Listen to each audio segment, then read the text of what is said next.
On December 2nd, 2022, in Riceboro, Georgia, the cold winter air hung heavy among the trees. Several hunters pushed through the brush, never imagining their steps would uncover a terrifying mystery hidden in that forest. On the wet ground, they found a torn plastic bag. From within it, a human body part hung limply. They froze. No words were spoken, only horrified glances exchanged. This was not just a murder, this was mutilation.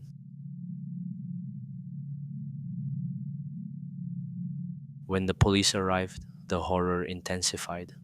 Other body parts were found scattered over a radius of nearly 5 kilometers.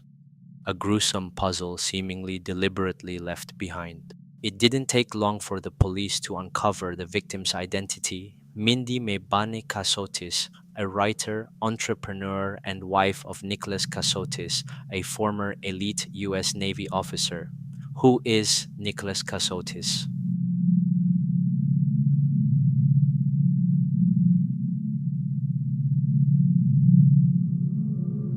Is expected to start tomorrow. Nicholas Kassotis is facing multiple charges for the murder of Mindi Kassotis in Liberty County. The selection process took around 3 hours in all, with both sides zeroing in on jurors they did and did not want on the case. The prosecution focused. Unlike you, I have cried a lot over the last few weeks.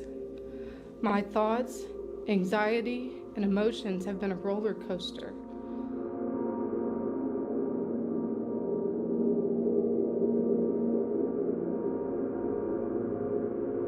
On paper, his track record was almost spotless. A Navy JAG Corps officer, a law enforcer in the military environment, holder of 2 law degrees, and known as a respected military prosecutor. His life was a portrait of discipline and honor until these terrible accusations dragged his name into the courtroom. Now that image is shattered. Nicholas Kassotis, the guardian of the law, sits in the defendant's chair in the brutal murder and mutilation case of his own wife. For the prosecution, the case was clear. They accused Kassotis of cruelly murdering his wife, then using his knowledge of law and investigation to erase every trace. The evidence also seemed to strengthen their case. There were records of purchases of knives and power saws whose patterns matched the wounds on Mindy's body. More than that, his cell phone location record showed he was exactly in the area where the body parts were disposed of. For the prosecution, this was a snare that was difficult to escape. His domestic background also came into the spotlight. Before marrying Mindy, Kassotis went through a bitter divorce that left him with a financial burden of nearly $1.5 million.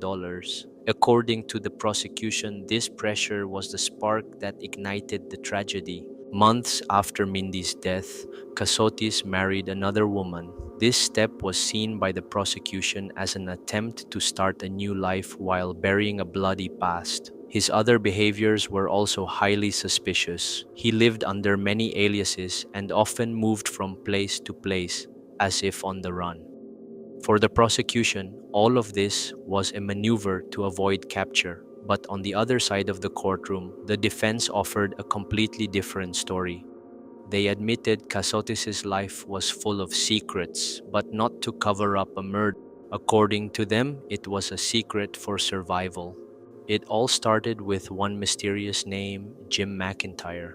He claimed to be an FBI agent and warned that Kassotis' and Mindy's lives were in great danger. Since then, their lives became an endless flight. City after city, identity after identity, always shadowed by fear. The problem is there's no proof that Jim McIntyre ever truly existed. No records at the FBI, no witnesses, no digital footprint. The prosecutor called him a fiction created by Kassotis to twist the story.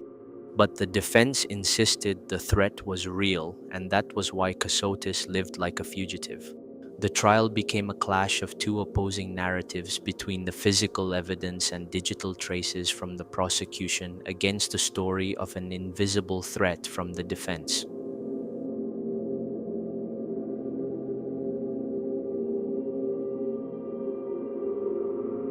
This was no longer just a murder case, but a psychological drama about who Nicholas Kassotis truly was. His expertise as a Navy JAG officer became a double-edged sword. The prosecution claimed that expertise was used to plan the perfect murder and clean the crime scene. Conversely, the defense asserted that this expertise actually allowed him to evade the deadly threats that loomed over him. Have you had sufficient time to discuss this with your attorney? Yes, I have, Your Honor. And is this your decision? Yes, it is, Your Honor. And it is your decision alone? Yes, it is, Your Honor. All right, thank you. May I also put on the record that I did advise my... Public opinion was divided. It was difficult to imagine a respected law enforcement officer committing such a crime. Was he a cunning manipulator hiding behind a uniform, or a victim caught in a conspiracy? This case attracted global attention, not only because of its brutality, but also because it shook faith in the integrity of the justice system. The shadow of his past as a military officer continued to influence how the public judged him. The question is, can the court truly be neutral? As the forensic testimony was read, the courtroom was filled with tension. The fractures in Mindi's skull, the defensive wounds on her hands, and the precise pattern of mutilation made anyone who heard it nauseous. For the prosecution, this was a sign of a killer who knew exactly what he was doing.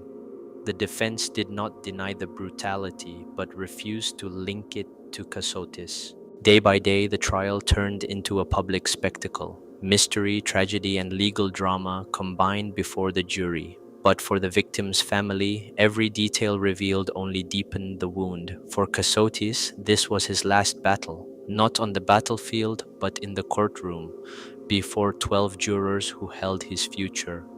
History will record him as an exemplary officer turned murderer, or as a man destroyed by threats he could never prove. In the end, the disappearing commander is not just a story about a missing wife, it is a story of the collapse of trust in a figure once admired and the loss of faith in the system he once defended. The prosecution closed their arguments with a sharp gaze at the jury. No one else could have done this but the defendant. The defense countered with a question hanging in the air. Will you convict someone without direct evidence and call that justice? Amidst all the theories and debates, one thing is undeniable. Mindi Mebane Kassotis lost her life in the most brutal way. Her voice will never be heard again. Only others' interpretations of what happened to her remain. When the jury entered the deliberation room, the door closed tightly. Outside, everyone held their breath. Inside, 12 ordinary people held the fate of a man who once wielded great power in the military. A stinging irony, the law enforcer now awaited the law's verdict. The disappearing commander case is a mirror reflecting the dark side of a hero and questioning how thin the line is between truth and lies. Like the body parts found on that cold day, we only have fragments of facts, fragments of testimony, and fragments of memories. These pieces must be put together, but the complete picture may never truly be seen.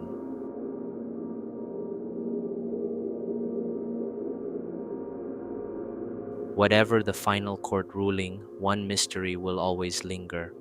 Was Nicholas Kassotis a cold-blooded murderer who planned every detail, or a victim of a game much larger than himself? What is certain is that in this world, justice often walks on the edge of a precipice between reality, perception, and the shadows we create ourselves. And dismembering her body is expected to start tomorrow. Nicholas Kassotis is facing multiple charges for the murder of Mindi Kassotis in Liberty County. The selection process took around 3 hours in all, with both sides zeroing in on jurors they did and did not want on the case. The prosecution... Unlike you, I have cried a lot over the last few weeks. My thoughts, anxiety, and emotions have been a roller coaster. Questions They have been stopped. all. I actually was not expecting at all to relate to any type of question, but as a student myself, I write for school and I write for myself. So it's very eye-opening to see like how specific they get into those questions.